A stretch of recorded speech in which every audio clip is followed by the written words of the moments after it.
ಶಿವಣ್ಣವ್ರೆ, ಎಲ್ಲರೂ ಒಪ್ಪಿದ್ದೀರಾ, ಖುಷಿಯಾಗಿದ್ದೀರಾ ಅಂದಮೇಲೆ ಲಗ್ನ ಪತ್ರಿಕೆ ಬರೆದ್ಬಿಡ್ಲಾ?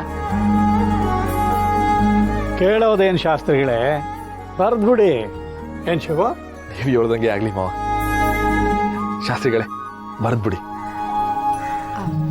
ಅವ್ರು ಬರೀತಾರೆ ರೀ, ಆದ್ರೆ ಮದ್ವೆ ಹುಡುಗಂಗೆ ಸಮಾಧಾನ ಇಲ್ವಲ್ಲ.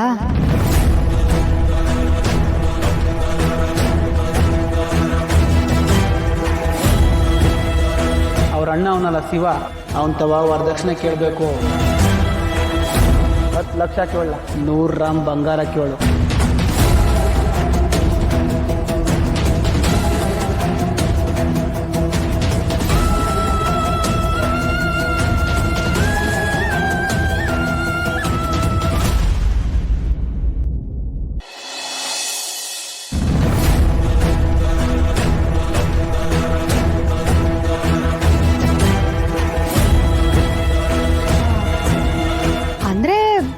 ಹುಡುಗಿನ ನೋಡಿದ್ರೆ ಸಮಾಧಾನ ಇಲ್ವಲ್ಲ, ಅದಕ್ಕೆ ರಶ್ಮಿನ್ನು ಕರೆಸ್ಬಿಡೋಣ ಅಂತ ಹೇಳ್ದೆ ಅಷ್ಟೆ.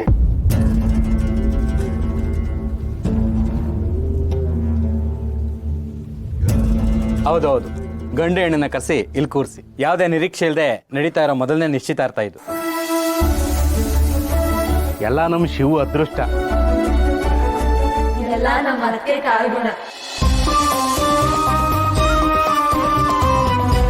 ರಾಣಿ, ರತ್ನ, ಪಾರು, ನೀವು ಹೋಗಿ ರಶ್ಮಿನ್ ಕರ್ಕೊಂಡ್ಬಂದ್ಬಿಡಿ. ಸರಿ.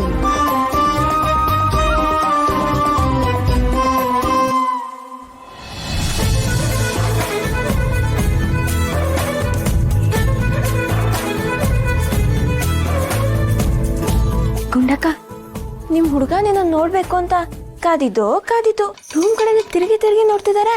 ಪಾಪ ಎಷ್ಟ್ ಕತ್ ನೋವು ಬಂತೋ ಏನೋ. ನಿಮ್ ಭಾವಂಗೆ ಹುಡುಗ ಅಂತ್ಯಾ? ಅಣ್ಣಂಗೆ ಹೇಳ. ಬಾವ ಹುಡುಗ ಅಲ್ವಾ?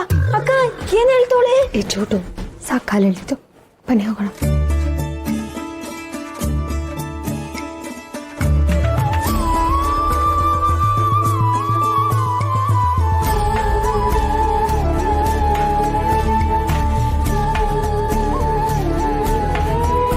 ಶಾಸ್ತ್ರಿಗಳೇ, ಬರೆದ್ರ ಪತ್ರಿಕೆನ?